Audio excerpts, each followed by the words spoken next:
שלום לכם. לפני כמה ימים פגשתי את צביקה. צביקה הוא חבר טוב שלי, ולכן כשראיתי שהוא מדוכדך, שאלתי אותו אם אפשר לעזור במשהו, והוא סיפר שנפלה עליו פצצה. אתמול, ככה סיפר לי צביקה, הגיע אליי החבר הכי טוב שלי, אהרון, וסיפר לי שהוא מתגרש מאשתו אחרי 7 שנים. זה באמת לא נעים, אמרתי לו, אבל זה קורה, צביקה, למה אתה כל כך מדוכדך? אתה הרי לא חי במאדים, אתה יודע, לפעמים כשאנשים לא מסתדרים, אחת האפשרויות לטפל בלא מסתדרים זה להתגרש.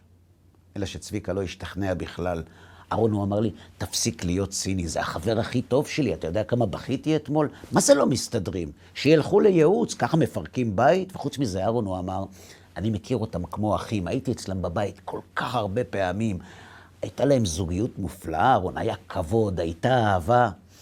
איך קורה דבר כזה? זה פשוט הורס אותי לגמרי, שהם התגרשו. אפילו עכשיו כשאני מספר לך, אני לא מאמין שזה קורה. תגיד לי, אהרון, הוא אמר, מה גורם לאנשים לקום יום אחד בבוקר ולהחליט שזהו?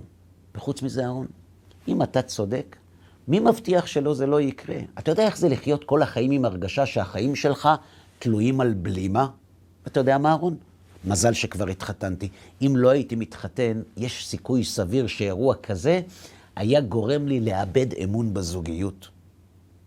אני מבין אותך לגמרי, אמרתי לו, ואני גם מסכים איתך, צביקה, אבל מצד שני אני גם חולק עליך לגמרי. זה נכון שיש מקרים יוצאים מן הכלל, אבל בהרבה מקרים, צביקה, העתיד של הזוגיות הוא בידיים שלנו, רק בידיים שלנו. השאלה היא, על מה מבוססת הזוגיות שלנו? אני מסכים איתך, זוגיות שמבוססת רק על רגשות היא באמת בקבוצת סיכון. למה?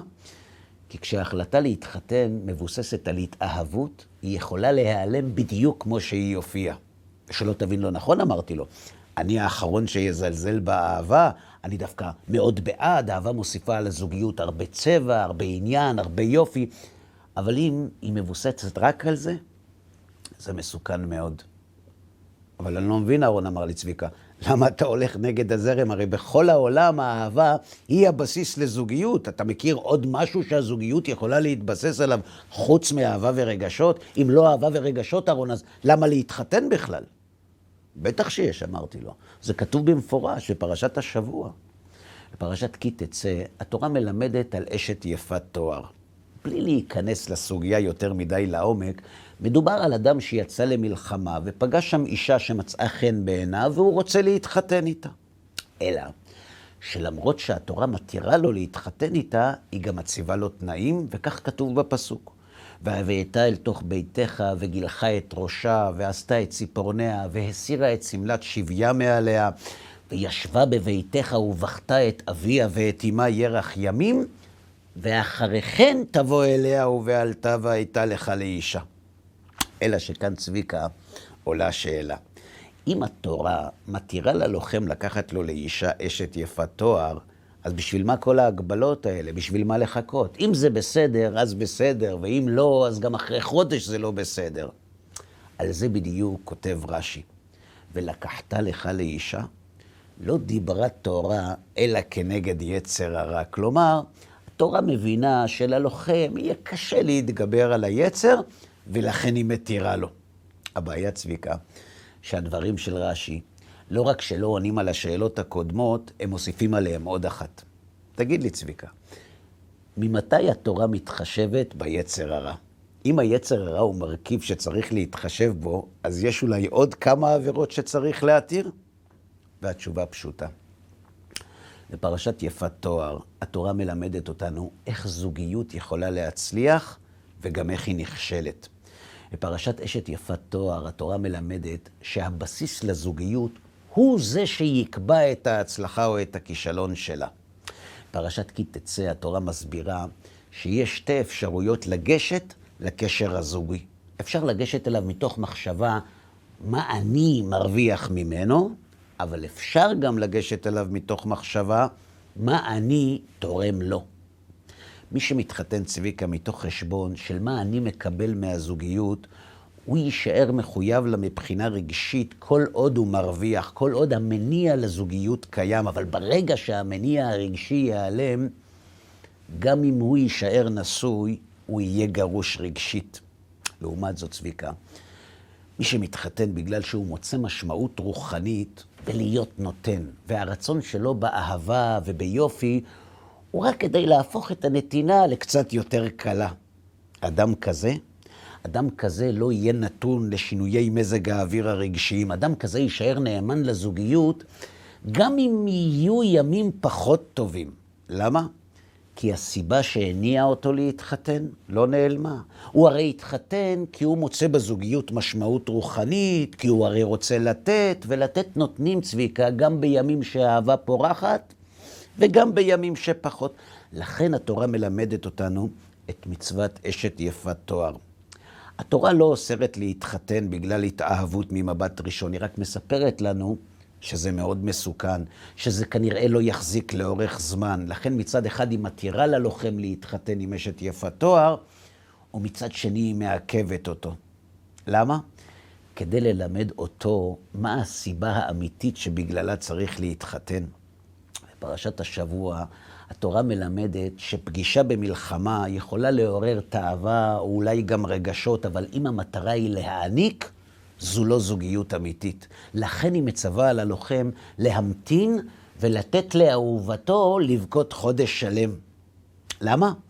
כדי להראות לו את הסיבה האמיתית שבגללה הוא מתחתן, כדי להראות לו שאם הוא מנתק את האישה הזאת מההורים שלה ומהאמונה שלה, והיא מצטערת ובוכה, הוא לא מתחתן איתה כדי להעניק לה, הוא מתחתן איתה כדי לקבל ממנה. כדי ללמד אותנו שמי שמתחתן בשביל לקבל, מתחתן מהסיבה הלא נכונה. ומי שמתחתן מהסיבה הלא נכונה, צריך לשאת באחריות להחלטה שלו, גם כשהכל מתפרק. אתה מבין, צביקה? אם היית פוגש לוחם ואשת יפת תואר שחיים יופי ביחד, היית בטוח שיש ביניהם אהבה גדולה, ממבט ראשון. ולכן כשיום אחד היית שומע שהם התגרשו, היית נכנס להלם ובוכה כל הלילה. למה? כי אהבה ורגשות, צביקה, יכולים לשמש תוספת מופלאה וחיונית אפילו לזוגיות, אבל הם לא המנה העיקרית. המנה העיקרית של הזוגיות זו המשמעות. העיקר זו השאלה, למה אתה מתחתן? בשביל לקבל או בשביל לתת? ועוד נקודה לסיום. חז"ל כותבים שאדם שנושא אישה לשם ממון, יהיו לו בנים שאינם מעוגנים. והשאלה היא למה? ומה אשמים הילדים? והתשובה פשוטה. הילדים הלא טובים שנולדים למי שמתחתן בגלל כסף, הם לא עונש, הם תוצאה. איך? פשוט מאוד. הרמב"ן כותב שאשת יפת תואר צריכה להתגייר, אלא שהיא לא מתגיירת מאהבת השם ומתוך רצון לקיים מצוות, אלא בעל כורחה, לכן היא בוכה. לכן הלוחם ואשת יפת תואר הם זיווג מתאים. הוא מתחתן שלא לשמה, והיא מתגיירת שלא לשמה.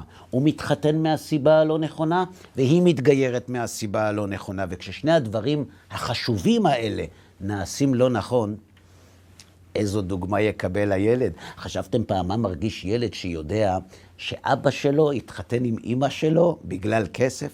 או איך הוא מרגיש שאמא שלו מקיימת מצוות למרות שהיא ממש לא רוצה? לכן הילדים שלהם יוצאים לא מעוגנים. כי מאבא שלו הוא למד שכסף חשוב יותר מהאהבה, ושלקבל יותר חשוב מלתת. ומאמא שלו הוא למד שהמצוות הם עול שגורם לאנשים לבכות. אז מה הפלא שהוא יוצא בן סורר ומורה? שבת שלום.